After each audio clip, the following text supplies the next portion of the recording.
قربانی دیکھیے حضرت کی، 40 سال کی عمر میں حضرت نے ارادہ کر لیا کہ مجھے 40 سال کی جب عمر ہو جائے تو سب کچھ چھوڑ چھاڑ کے کمپنی، جاب، ملازمت، صرف اب اللہ اللہ کرتے رہنا ہے، اس کے دین کی خدمت کرنا ہے۔ حضرت خود فرماتے ہیں بیان میں کہ جب 40 سال کی عمر ہوئی میں نے ریٹائرڈ ہونے کا فیصلہ کر لیا تو اس وقت میری روزانہ کی آمدنی 1 لاکھ روپے تھی،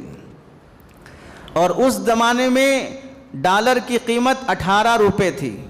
اور جب ڈالر کی قیمت 18 روپے ہے اور روزانہ 1 لاکھ کی آمدنی ہے، 35 کمپنیاں ان کے انڈر میں چل رہی ہیں، 35 فیکٹریاں ان کے انڈر میں چل رہی ہیں، اس زمانے میں سب چھوڑ کے اللہ اللہ کرنے کے لیے خانقاہ میں آ گئے۔